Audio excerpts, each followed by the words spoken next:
Good evening, everyone. At the outset, I'd like to thank Dr. Sakti and his team to give me the opportunity to present on one of the very important aspects in hematology, that is hemoglobinopathies in ICU. I will be covering mostly the laboratory perspectives of hemoglobinopathies in ICU. My presentation outline will be introducing you to the concept of hemoglobinopathies, what are the diagnostic approach and what are the pitfalls and intricacies in the interpretation, and a special focus on the transfusion management and what are the current guidelines as far as the hemoglobinopathies is being concerned. To start with, I will tell you the story of Rahul. He brought happiness to the family. He was healthy, active at birth, and they all call him Rahul. Yeah? As he grew up, at the age of 6 months, he became listless and looked pale. As the days passed, he became more pale. His abdomen became more protuberant, and his parents went to the pediatrician, and he was found to be severely anemic. And he received the first transfusion at the age of 8 months, and he was a suspected case of thalassemia major. So whenever we talk about thalassemia or hemoglobinopathies, we are a little bit puzzled what it is and why it happened and what is going to be its management, what will be the outcome and what will be the survival chances. So all these many questions comes to our mind. To answer those questions, we need to understand what is the hemoglobin molecule, normal hemoglobin molecule look like. So a normal hemoglobin molecule has two pairs of globin chain, each with a heme grouping attached to it. And the heme, as you know, is very essential for oxygen transport. And globin serves to protect the heme from oxidation, and that renders the molecule more soluble and permits variation in the oxygen affinity. And throughout the human life, there are 7 different types of the globin gene is being formed in the normal subject. 4 can be in the embryonic hemoglobin, and rest 3 can happen in the prenatal life and the postnatal life. What are those 4 hemoglobins that belongs to the embryonic hemoglobin not found in normal adult or after birth is the hemoglobin Gower 1, Gower 2, Portland 1 and Portland 2. So they have a slightly different structure than the adult hemoglobin. And the individual chain that are being synthesized in the postnatal life are designated as alpha chain, beta chain, gamma chain, and the delta chain. And there are usually 2 alpha chains are also with each other, that is alpha 1 and alpha 2, and 2 beta chains, beta 1 and beta 2. They together form the normal adult hemoglobin. We call it HbA. Similarly, whenever the gamma 2 is attached to alpha 2, instead of the beta, we call it fetal hemoglobin, and delta 2, when it is attached to the alpha, we call it HbA2. So HbAF and HbA2 are the normal hemoglobin that are being found in the human life after birth. So this hemoglobin goes through a phase of transition. So as you can see in this cartoon, to start with the embryonic life, the genes that are being involved are the alpha gene and the beta gene. And you can see the beta gene, there is a cluster of the beta area where it starts with epsilon, goes through a guanine gamma chain and adenine gamma chain, glutamic acid gamma chain and adenine gamma chain, and followed by the delta and the beta. And similarly, the alpha chain has all those molecules like psi, theta molecules, and all those are coming followed by the alpha 1 and alpha 2 molecules. So as life goes, there is a transition that happens and that silent the previous molecules like epsilon, the molecules, and shift to the beta chain in case of a chromosome 11 where the beta chain cluster is being located, and chromosome 16 where the alpha chain cluster is being located. So depending upon that, your type of embryonic hemoglobin are converting into the adult hemoglobin types. And by the time there is birth, you can see only thing that is present at birth are only 3 types of hemoglobin, that is hemoglobin F, hemoglobin A, and HbA2. And almost during the age of 9 months that is being as it is achieved, the hemoglobin F becomes minimal, and the major proportion of the hemoglobin is the adult hemoglobin, and there is a minor proportion of the hemoglobin A2. So that's how we have to keep in mind this proportion of the hemoglobin, because that is going to help you in the diagnosis of different hemoglobinopathies. And what is the importance of this hemoglobin is that they follow a particular oxygen dissociation rule. And a normal oxygen dissociation curve, as you can see, looks like a sigmoid curve. And what is this importance? Whenever there is a fever, like lactic acidosis, or increase in 2,3-diphosphoglycerate, or there is more of carbon dioxide, this oxygen dissociation curve shifts towards the right, means they release more of oxygen. But when there is a rare alkalosis, hypothermia, or reduced 2,3-diphosphoglycerate, they shift towards the left or upward, so they have more oxygen affinity. But this is what happens in a normal situation. But what happens whenever there is an hemoglobinopathy? This curve becomes from a sigmoid curve to a more parabolic in nature. So they do not release oxygen easily because of this parabolic nature. So that's how you can understand why hemoglobinopathy is there is a situation like a anemic manifestation and its subsequent complications. Coming to the hemoglobinopathies, when we talk about hemoglobinopathies, those are all abnormal hemoglobin as far as the synthesis is concerned or formation is being concerned. And in today's database, almost, I will not say 1,000, there are more than 3,000 types of hemoglobin variants are available that affects the human alpha-like or beta-like globin gene cluster of the hemoglobin. Many of these hemoglobinopathies are actually abnormal, but there are few which have serious clinical defects. And collectively, the clinical syndrome that results from disorder of hemoglobin synthesis are being referred to as hemoglobinopathies. And we can classify them into three main categories. Number one, there can be a structural abnormality is there because of some point mutation. For an example, here the sickle hemoglobin, there can be failure to synthesize one or more of the globin chain of the hemoglobin at a normal rate, for example, thalassemia, or there is a failure to complete the normal switch from the fetal hemoglobin to adult hemoglobin. So, by virtue of which there will be persistence of the fetal hemoglobin, and there can be also combination of two or more of these abnormalities in hemoglobinopathies. And looking at this the database, you can see so many types of hemoglobin variants have been recognized in today's scenario. And if you look into their distribution among different among the world population or their prevalence, the structural variant of hemoglobin is the most common variant of hemoglobin. So that means the sickle hemoglobins are the more common variant. And if you look, thalassemia becomes the second, and thalassemia with structure that is a compound heterozygosity becomes the third, and other rarer forms include your hereditary persistence of fetal hemoglobin. And each of these variants have again subgroups within it that is causing different mutations having a similar manifestations, and the numbers are in thalassemia, you can see that the numbers are almost more than 600 variants are there.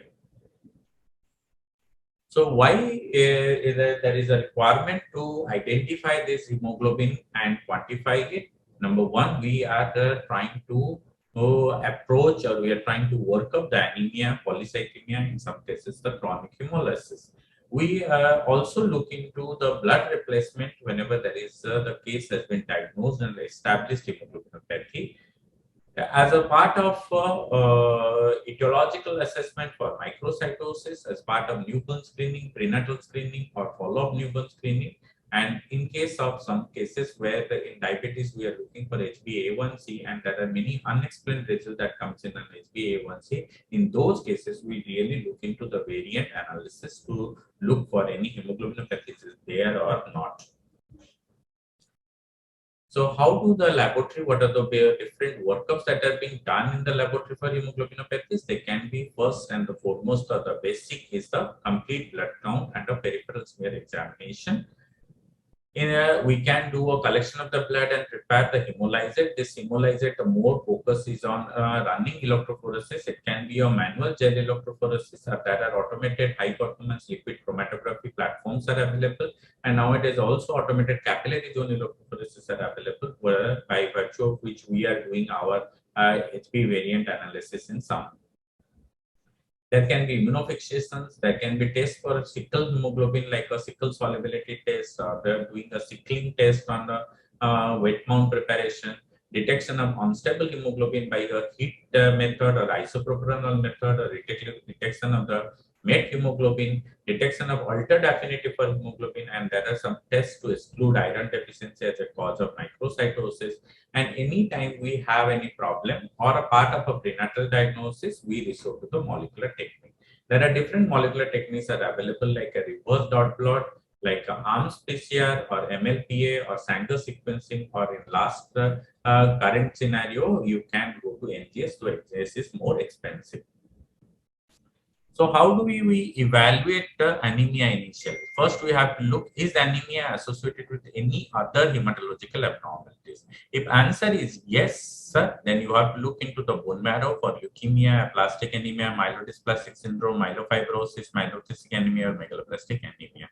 If other hematological abnormalities are not there, not indicative of any marrow or infiltrative pathology or hyperproliferative pathology, you have to look into the reticulocyte response to anemia. If there is a reticulocyte response to anemia is there, then you have to think that, is there any evidence of hemolysis? What are the evidence of hemolysis? Hyperbilirubinemia, increased LDS level, decreased haptoglobulin, or hemocysteine in urine. If any of these abnormalities are there, then if answer is yes, then you have to evaluate for the cause of hemolysis. If answer is no, then you have to evaluate for the cause of hemolysis. Possibly the anemia has caused because of the blood loss. If there is no appropriate response, reticulocyte response is seen, then you have to look into the red blood cell indices, where MCV more than 100 is a macrocytosis, evaluate for macrocytic anemia. MCV within 80 to 100 is a normocytic anemia, evaluate for normocytic anemia, and MCV less than 80, evaluate for the microcytic anemia.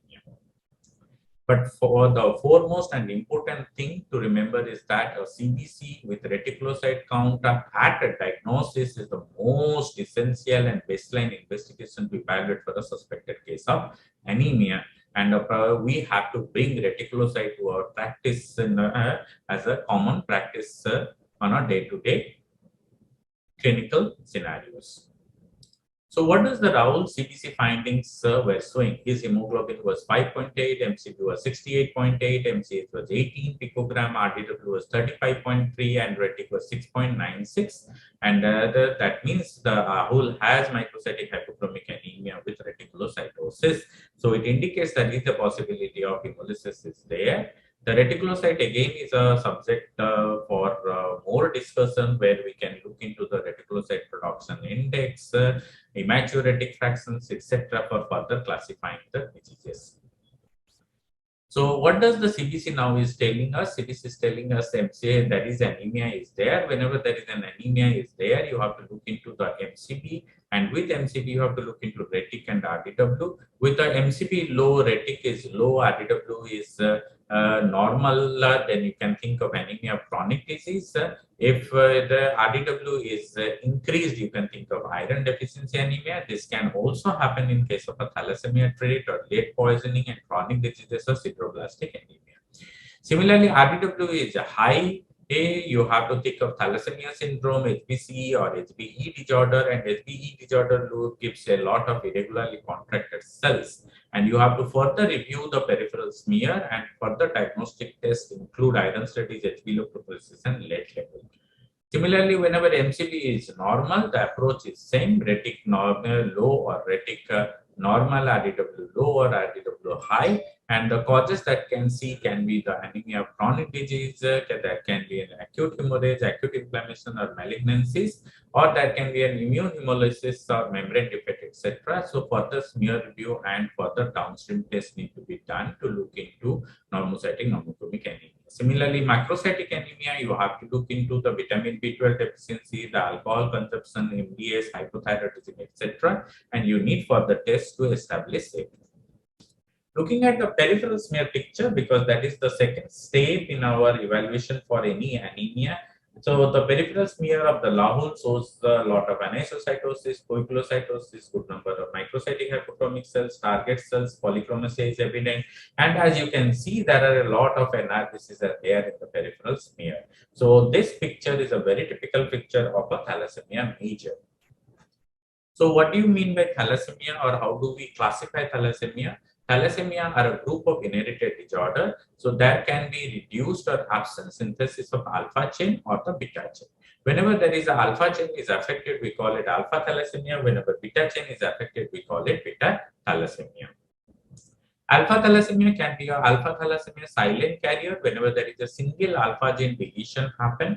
Alpha thalassemia trait when two of the four alpha globin genes are being affected. It can be a hemoglobin constant spring where there is an homozygous mutation in the alpha 2 globin gene, or it can be a HBH disease where triple alpha gene deletion or deletion of the two alpha globin gene with an inactive point mutation of the third gene can be present, or it can be HB Bart fetal hydrops fetalis syndrome, where deletion of all the four globin genes happens to be seen and it is incompatible with the life.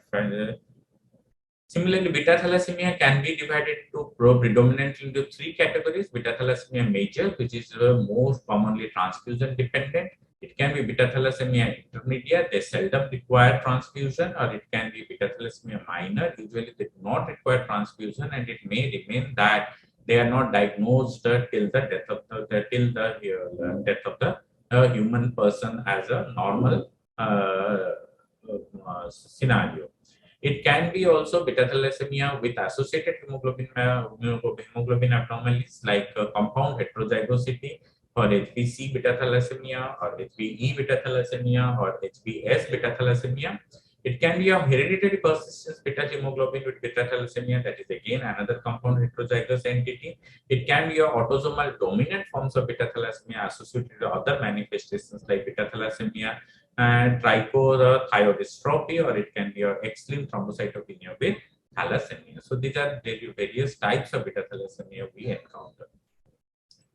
Currently, the thalassemia can be divided into two broad entities. Number one, the transfusion dependent thalassemias, and NTDT, that is non-transfusion dependent thalassemia. So these are group of thalassemias where patients require no or occasional regular blood cell transfusion, and they may require occasional transfusion for growth failure, pregnancy, infection, or other specific situations. So what are the key examples of non-transfusion dependent thalassemia? They can be beta thalassemia intermediate, they can be HBE beta thalassemia, they can be HBH disease, or HBS beta thalassemia, or HBC thalassemia. So what is the spectrum thalassemia syndrome? The spectrum thalassemia syndrome is that transfusion is seldom required. The best example is alpha thalassemia trait and beta thalassemia minor. There can be an occasional transfusion requirement in case of a mild HBE or beta thalassemia, or HBC beta thalassemia. There is a requirement of intermediate transfusions are there, like a deletional HBH or moderate HBE beta thalassemia. And the extreme entities, that is a regular lifelong transfusion being required, this happens in a non-deletional HBH or beta thalassemia major or severe HBE beta thalassemia. All these are transfusion dependent thalassemias. So how do we screen for beta thalassemia? We have to look into the RBC indices. If RBC indices shows a normocytic normochromic, we have to work up in the other line. If RBC indices are low, there is a microcytic hypochromic blood picture is there, we have to go for an HPLC or hemoglobin electrophoresis by capillary zone and to quantify the A2 levels and F. Depending upon the A2 and F, they can be further classified, like HbA2 is more than 4% and HbF is 0.1 to 5%. It is a beta thalassemia trait. If A2 is less than 4, F is less than 1, or F is 5 to 25%, in an unexplained microcytic hypochromic blood picture with normal iron studies, you have to suspect alpha thalassemia or other disorders. If your abnormal hemoglobin variants come under the HbA1c like HbC or HbD or HbE, you have to think of those thalassemic disorders are there rather than thinking of a beta thalassemia major or minor. So diagnosis of NTDT remains largely a clinical decision whether they require a transfusion or they do not require a transfusion. It is not a laboratory diagnosis. What is the genetic aspect of thalassemia? Usually, whenever there is an unaffected carrier father and unaffected carrier mother is there is a 25% chance that the affected child will be a thalassemia major. 50% chance that they are thalassemia trait or they are carriers in nature, and 25% chance that they will be completely normal. Similarly, there is a term we will be using or we will come across is a compound heterozygosity. So, what is a compound heterozygosity? Suppose one of the parents is a sickle cell trait and another parent is a beta thalassemia trait. And if the offspring, there is a 25% chance that the number one offspring can have half of the beta gene abnormal showing sickle abnormality and half of the gene showing beta abnormality. So that is a compound heterozygosity for sickle HBS and beta thalassemia. And rest 50% either can be sickle cell trait or beta thalassemia trait, and 25% there is a chance that they will be normal. So this is the basis of compound heterozygosity in case of a hemoglobinopathy. Coming to the genetic profile and the sign and symptoms of alpha thalassemia, that can be a alpha thalassemia silent carrier. So there is one of the four gene getting deleted and they are completely asymptomatic. Alpha thalassemia trait, that can be two of the four alpha gene getting deleted or affected or mutated. They are mild asymptomatic anemia they will present with. They can be HB constant spring, there is a reduced output of alpha globin. They are silent or mildly symptomatic whenever they are homozygous in nature. Alpha thalassemia intermedia, when 3 out of the 4 gene getting deleted, they present with moderate to severe hemolytic anemia, moderate degree of ineffective erythropoiesis, splenomegaly, and variable bone changes.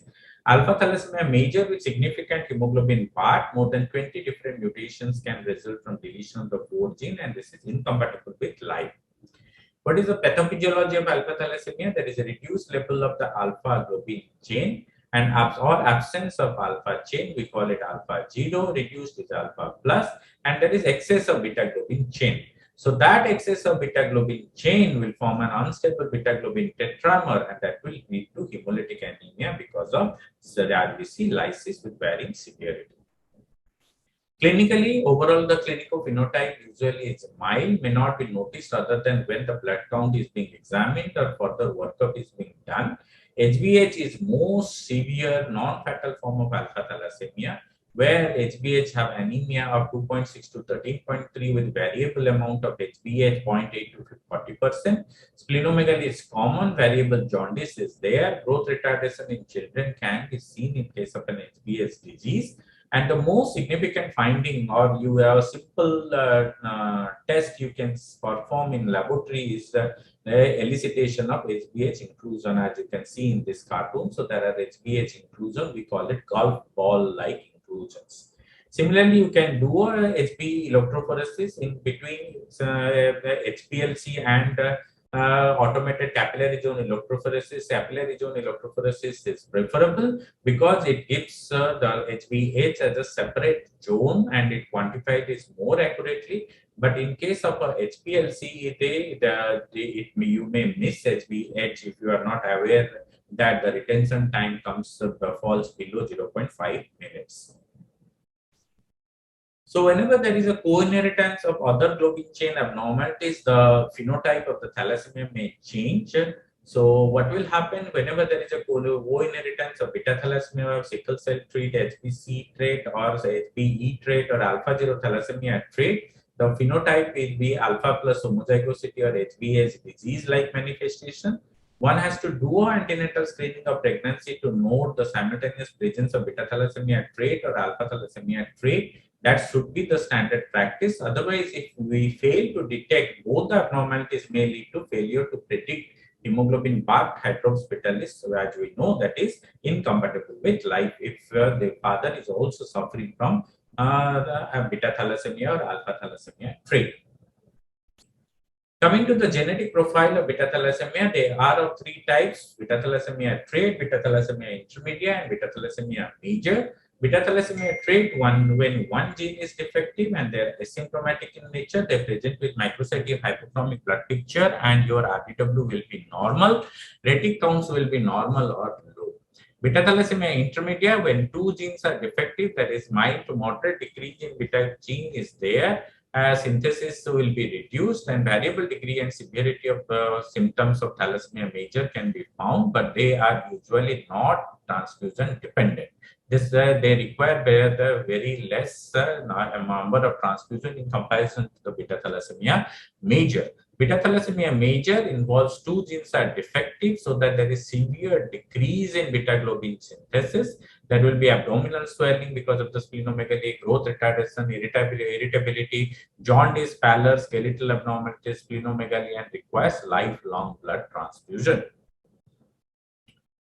So there are some clinical presentations of HBE and beta thalassemia or compound heterozygosity. They are highly variable clinical phenotype. They can present as mild when hemoglobin levels are 9 to 12 and usually do not develop clinically significant problem. It can be moderate when hemoglobin levels are 6 to 7 and clinical symptoms are similar to beta thalassemia intermedia. It can be severe. Hemoglobin level is as low as 4 to 5 gram per deciliter and clinical symptoms are similar to major. What is the pathophysiology? There is reduced beta globin chain formation or absence beta globin chain formation, so that there is excess of alpha globin chain. This excess of alpha globin chain can go and do a membrane damage on the peripheral erythrocyte, leading to hemolysis. Similarly, this excess can also do a precipitation in the erythroid precursor within the bone marrow, for which there is a premature death of the erythroid precursor and reduced erythropoiesis. So there are two mechanisms which act in beta thalassemia as a pathophysiology. One is hemolysis, one is ineffective erythropoiesis, and both of them lead to anemia. And anemia will lead to more of erythropoietin and marrow expansion that will lead to skeletal deformities. That will also lead more of iron absorption, so more of iron overload which can happen, and the patient will require more blood transfusion. Again, that can cause iron overload, and there will be also extramedullary hematopoiesis, for which you can see the splenomegaly. So clinical radiological findings looks like this, where bony changes will be there, that is thalassemic facies like hyperplasia of the gum, large jaw, protruding teeth, prominent skull bones will be there. On X-ray, you may get a hair on end appearance, and you can see splenomegaly is quite evident. Coming to the diagnostic aspects.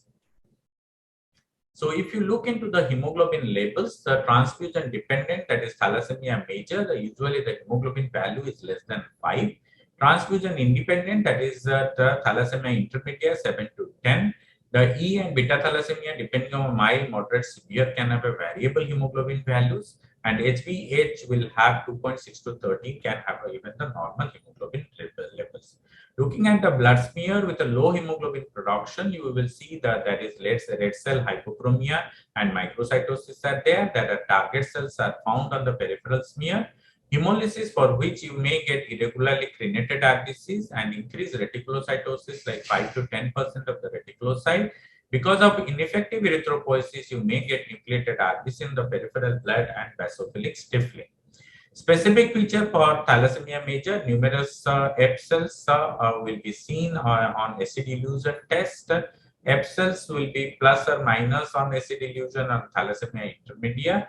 And you can see E can have staining where F cell and acid illusion can be also positive. HBH inclusion bodies like Golbal inclusions can be seen in HBS disease. Looking into the hemoglobin variant analysis, F level can be up to 100%, A2 can be increased. In case of a thalassemia major, thalassemia intermediate, F values can vary from 10 to 50%, and A2 is more than 4%. In case of E, it will remain as 40 to 60%. F will be again 60 to 40%. A will be present in case of a beta plus thalassemia. A will be absent in beta 0, HBE beta 0 thalassemia.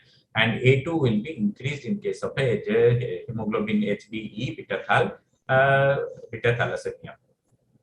Similarly, H disease will have variable H that may vary from 0.8 to 40%. A2 will be low, and the presence of other alpha variants can be seen in case of an HbH disease. Looking at the DNA analysis, you can do a definitive diagnosis. So what was Rahul's electrophoresis? Whenever we see at the electrophoresis, we compare them with the normal. Looking at Rahul has a 99.7% and A2 is 3.1%. So there is only F and A2 and absence of A. Normally, there should be a A2 between up to 3.5 and F up to 0.8 and A rest of all are A. Or there that includes your A0, B3, B2, Pcant all together. And comparing with the normal, that is an absence of A. And this, whenever you find an HPLC like this, the diagnosis is homozygosity for beta zero thalassemia. And in these cases, you should screen the parents for beta thalassemia trait. So what about the Rahul's parent? As you can see, the Rahul's parent have a A2 level of 4.3%, which is higher than value. So A2 get increased, F is there, A is there, and A is between 80 to 90%. So these cases are being called as beta thalassemia trait or heterozygosity for beta thalassemia, because one gene is normal and other gene is abnormal.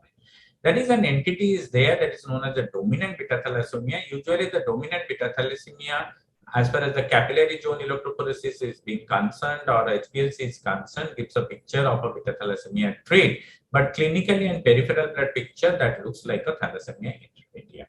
And this happens whenever there is a beta plus or beta zero thalassemia with co-inherited heterozygosity or homozygosity for triple alpha, quadruple alpha, or there is a very unstable beta globin chain, or there is an initiator codon mutation that happens, then they will manifest like a dominant beta thalassemia, which is clinically are that of a thalassemia intermediate. Looking at the impact of iron deficiency anemia and thalassemia, as you can see, the differentiating features, the iron deficiency anemia have more of an RDW is high, and iron steady is more clenching in case of an iron deficiency anemia. On the peripheral blood, the basophilic stifling is more clenching for the thalassemia. So what should be the cutoff value for HbA2 for making a diagnosis of beta thalassemia? Different labs use different cutoff value, like from 3.5 to 4%. In our lab, we use a 3.5% cutoff. But definitely, these need to be established whenever the value is between 3.5 to 4% by a parent screening and a molecular study. So HbA2 can vary depending upon different kinds of disorder. Depending upon the A2 level, you can indicate what is the common etiological diagnosis. If A2 is more than 7, are rare or extremely rare, you have to exclude structural variant, repeat A2 estimation for rare beta thalassemia mutations. It can also happen in case of an unstable hemoglobin. 3.8 to 7 is an unstable. 3.4 to 3.7 can happen in a severe iron deficiency in beta thalassemia trait. Mind it, 3.54 to 3.7, whenever you are getting microcytic hypochromic blood picture, anemia is there, reticulocytopenia is there. Do so think of severe iron deficiency in a thalassemia trait. There can be a delta chain variant. There can be an interaction with the alpha and beta thal, rare or beta thal mutations, and presence of HbS can also make a A2 level up to 3.4 to 3.7. 2.0 to 3.3 is normal. There can be some rarer cases of beta thalassemia trait which can have a normal A2 levels. Below 2, you have to think of delta beta thalassemia, iron deficiency in a normal person, alpha thalassemia trait, HbS disease, or delta thalassemia, etc. So the bigger question is HbA2 level a reliable diagnostic measurement for beta thalassemia trait in people with iron deficiency. A study has been done and it shows that A2 in individual with serum ferritin of 15 range from 4.2 to 6.2%, with none of the beta thalassemia trait has less than 3.5%. So as you can see, a cutoff of 3.5 is a reliable cutoff for differentiating beta thalassemia even in case of a coexisting iron deficiency anemia. Coming to the interpretation of fetal hemoglobin values, 0.2 to 1 is normal, 1 to 5 you have to think of beta thal trait and other abnormalities. 5 to 20 beta thal trait, homozygote for variant hemoglobin includes sickle cell anemia, compound heterozygosity for a variant hemoglobin, beta thal, some types of heterozygous disorder, hereditary persistence of fetal hemoglobin, or delta beta thalassemia. 15 to 45, you have to think of heterozygosity for HPFH or beta thal intermedia, or heterozygosity for delta beta thal. More than 45, thal major, thal intermedia can be found in neonates, and more than 95, homozygosity or homozygosity for delta beta thal, and some neonates you can find. So try to comment on the HPLC picture. So you can see the fetal hemoglobin and A2 is there. Fetal hemoglobin is 100%. And in the second case, fetal hemoglobin is 37.2 and A2 is 2.2. So the diagnosis is, one is a delta beta thalassemia homozygous, second is delta beta thalassemia heterozygous. Delta beta thalassemia, otherwise known as delta beta zero thalassemia, results from deletion of both the delta and the beta gene in the beta gene cluster. Phenotypes of heterozygous resemble THAL trait, homozygous resemble THAL intromedia. Looking at this, the A2 value is high, up to 17.2, with a retention time of 3.46 in comparison to the normal. So this case is not a case of hemoglobin LEPO. So LEPO happens because of an unequal crossover during meiosis with deletion of the 3' part of the delta gene and 5' part of the beta gene that leads to formation of the delta beta fusion chain. And blood count and the blood film similar to those of a beta thalassemia trait. It can be identified based upon retention time, which is less than A2. Similarly, many variants can elude in the A2 window. They include your HB-LEPO, HB-TERAN, HB-E, and depending upon the percentage, you can classify them. For an example, when A2 is in the range of 40%, and you have to think that it could be an HB-TERAN heterozygote. Okay. Similarly, when A2 is in the range of 26.3, it could be a case of HBE trait or heterozygosity for HBE. Similarly, when A2 value goes in the range of 80%, you have to look into the fetal hemoglobin value. Fetal hemoglobin less than 10%, it is E homozygous. And if fetal hemoglobin is more than 10, you can think of E beta thalassemia. Similarly, looking at this picture, A2 is 42.5 and the first one 26.3. The diagnosis is more than 39%. E suggests HBE beta thalassemia into with whenever there is a anemia is there, not transfusion. So it is a compound heterozygosity for HBE beta thalassemia. Whenever there is other abnormality, globin chain abnormality is co-inherited, the disease manifestation may differ for beta thalassemia.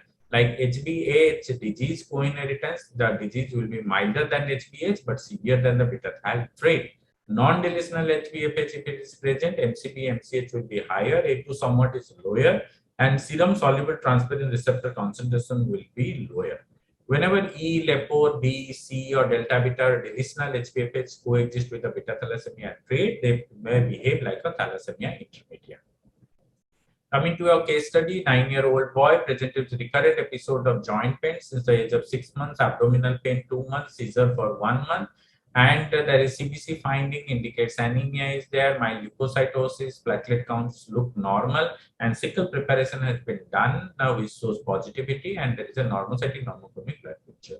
The electrophoresis will show sickle window having 61.3 with absent A, and A0 is borderline low, and fetal hemoglobin is high like 36.8. So this case is nothing but a homozygous HBS, where the valine is substituting glutamic acid at position number 6 in the beta chain, and there is a SS genotype is there. And here, whatever you can see is nothing but your glycosylated HBS, which is eluting in the region of A0, and that's the reason why A0 is showing some value here. Normally, the RBCs are biconcave, disc-shaped, and deformable with a lifespan of 120 days, but sickle-shaped RBCs are rigid, lifespan is 20 days or less, they are sticky on the surface, and they look more like have a abnormal premature lysis happens. So there are two mechanisms that are involved in case of a prolonged sickling of the RBC. That is, after recurrent episodes of sickling, the membrane damage is up to that extent that the RBC is no longer a reversible cell, and these deformed sickle cell adhere to the endothelium and macrophages and induce hemolytic process as well as thrombosis or clogging of the blood vessels. There are some variants that can coexist with sickling, which can ameliorate the effect of the sickling. Like if it's sickle homozygous, which is anemic, but when sickle beta 0 is anemic, but sickle delta beta 0 are mildly anemic, but sickle with HbFH are non-anemic in nature, and other things you can compare with them for diagnosing these variants coexisting with sickle. The two mechanisms are hemolysis and vasoocclusion. Anemia in sickle cell disease is caused by red cell destruction and hemolysis. Degree of anemia varies widely between the patient, and red cell production by the bone marrow increases dramatically and is unable to keep pace with the destruction. Vasoocclusion can happen because of a complex process initiated by rigid, abnormally shaped sickle cell. Abnormal adhesion occurs to the endothelium. Activation of the WBC, RBC, and endothelial surface, which enhance the vasoocclusive crisis process or VOC process, and result in tissue damage, hypoxia, necrosis, and organ dysfunction. There can be different complications happen in case of sickle cell. Acute complications include bacterial sepsis, meningitis, recurrent vasoocclusive pain like dactylitis, musculoskeletal or abdominal pain, splenic sequestration, aplastic crisis, acute chest syndrome, stroke, priapism, and hematuria, including papillary necrosis. Chronic can include anemia, jaundice, splenomegaly, functional asplenia, which includes your Hauseri body and the peripheral smear, cardiomegaly, functional murmur, hypostenuria, enuresis, proteinemia, cholelithiasis, delayed growth, sexual maturation, restrictive lung disease, pulmonary hypertension, etc., or transfusional hemosiderosis. And whenever sickle levels are below 50% and there is A, sickle and F are present in sickle cell trait, and whenever sickle levels are more than 50% with A and A2 and F, it is a sickle with beta plus thalassemia. So that is what is reflected from this. Coming to the management, as you know, it requires an holistic approach and a lifelong approach, and it should be constantly followed up. The basic principle of a thalassemia, you have to go for a transfusion, and depending upon the transfusion, there can be iron overload. So look into iron chelation. Look into monitoring and prevention of endocrine complications, monitoring and prevention of cardiac and hepatic complications, and overall, we have to give them a good quality of life. So I'll be focusing more on the transfusion. So what is the goal of transfusion therapy in case of thalassemia is to treat anemia or treat ineffective erythropoiesis. They can prevent chronic hypoxemia. They promote growth and normal activity. They will reduce GI iron absorption, prevent secondary bone changes. They will prevent early development of splenomegaly and hyposplenism, prevent thrombosis, pulmonary hypertension, and minimizes the risk of infection. Whom to transfuse? Confirmed diagnosis of severe anemia, laboratory criteria less than 7 hemoglobin on 2 occasions more than 2 weeks apart, or laboratory and clinical criteria including hemoglobin more than 7 wherever there is a facial change, overgrowth, impairment of activity, fractures are there, or severe extramedullary hematopoiesis is there. So all guidelines recommend that in addition to anemia, clinical symptoms and complications should be carefully monitored to determine the need for regular transfusion. There is a big risk on a regular transfusion, that is alloimmunization. Frequency is 4 to 37%, and different contributing factors include age at first transfusion, heterogeneity of patient and the donor population, extent of antigen matching and donor blood, and splenectomy, and may be accompanied by autoimmune red cell destruction. So what you can do by prevention? By doing an antigen matching. So whenever the age of initialization of the transfusion is early, that is less than 1 year, the risk of alloimmunization is low. But whenever the alloimmunization starts more than 3 years, the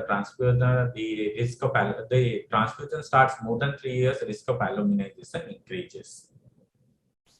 So how you can manage it? Before the first transfusion, perform extended red cell antigen typing for patients for at least CE and KEL.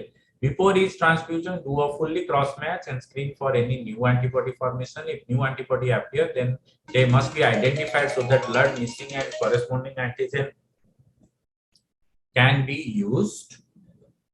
At each transfusion, give ABO and RHD compatible blood. Match for CE and KL antigen is recommended by the transfusion guideline, but dependent on resources and inventory. Some countries may have different and additional antigen to match with. Patients should keep a record of red cell antibodies there, so try to keep that with the patient. For severe alloimmunization or for autoimmune red cell destruction, consider steroid, anti-CD20, rituximab, or other immunotherapy. We have to also look into prevention of iron overload because transfusion therapy results in iron overload. Its complications are restrictive cardiomyopathy, arrhythmia, hepatitis, cirrhosis, endocrine damage, etc. We can look into iron overload monitoring method by doing a serum ferritin concentration, which is a routinely available test. Otherwise, you can look into liver iron content or cardiac iron content. So these are the threshold for parameter for evaluation of the iron overload. Ferritin less than 300 is normal, mild to moderate is more than 100 to 2500, and whenever there is more than 2500, it is severe iron overload. The guideline says for iron chelation, whenever transfusion of 10 to 20 has been reached, serum ferritin more than 1000 or other like chelation must begin soon after 2 to 3 years of transfusion. So guideline for initiating iron chelation recommended for non-transfusion dependent thalassemia patient for more than 10 years of age if LIC is more than 5 milligram iron per gram or serum ferritin is more than 800. So there are some update has come up for the sickle cell transfusion support. The case scenario 1 where you have to look into red cell antigen profiling, like a 3-year-old male with HBSS present to your clinic for an annual visit. A recent transcranial Doppler shows elevated velocities in the right metacerebral artery. You recommend that he begin a chronic transfusion program. He has not been previously transfused. You note that he has not had a red cell antigen profile. The recommendation says that you should do at least the full antigen profiling of that patient before starting the transfusion.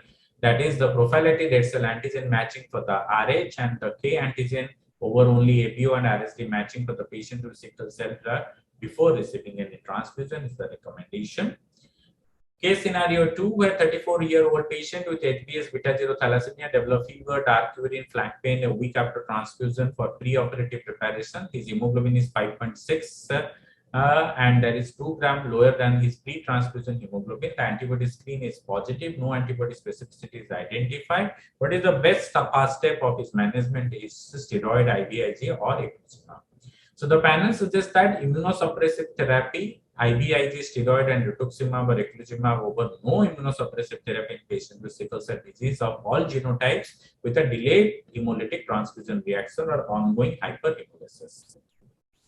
So the recommendation for delayed transfusion reaction is defined as a significant drop in hemoglobin within 21 days of post-transfusion associated with one or more of the following, like a new red cell alloantibody, hemoglobinuria, accelerated HbS percentage increase in concomitant fall of HbA percentage post-transfusion, relative reticulocytopenia or reticulocytosis from baseline, significant LDH rise from baseline, exclusion of an alternative cause. Hyperhemolysis is defined as a rapid hemoglobin decline to below the pre-transfusion level and rapid decline to post-transfusion HbA percentage. Scenario 3, 8-year-old patient with HBSS, sleep study showing sleep apnea, need tonsillectomy and adenoidectomy. So you are going for a transfusion surgery. Hemoglobin level is 7. What to do?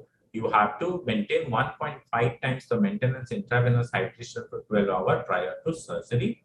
The panel suggests that pre-operative transfusion over no operative transfusion in patients with sickle cell disease undergoing surgery requiring general anesthesia lasting more than 1 hour.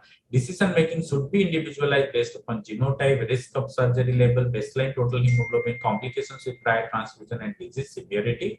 Ideal to have a total hemoglobin more than 9 gram per deciliter prior to surgery and should avoid red cell exchange transfusion for patients who require pre-operative transfusion but have a high hemoglobin level. Scenario 3, the same conditions, so you can go for more of a manual red cell exchange, and using an automated red cell exchange over simple transfusion or manual red cell in patient with sickle cell disease receiving chronic blood transfusion has been suggested by the panel. Consideration should be given to the clinical indication, baseline and target total hemoglobin value and HbS percentage, etc. The guidelines suggest that either prophylactic transfusion at regular interval or standard care transfusion when clinically indicated for a complication of hemoglobin lower than baseline for pregnant patient with sickle cell disease should be advised. Pregnancy with sickle cell is associated with maternal fetal morbidities, inflammatory thrombogenic changes to promote vaso-occlusion, higher rate of sickle cell disease related complications, increased risk of pregnancy related complications, increased rate of fetal complications. Hydroxyurea is teratogenic in animal model at high dose, but human studies are lacking. Last but not the least, looking at this, can anybody say what it is? It is nothing but a degraded sample. Thank you. Any questions? I will gladly take.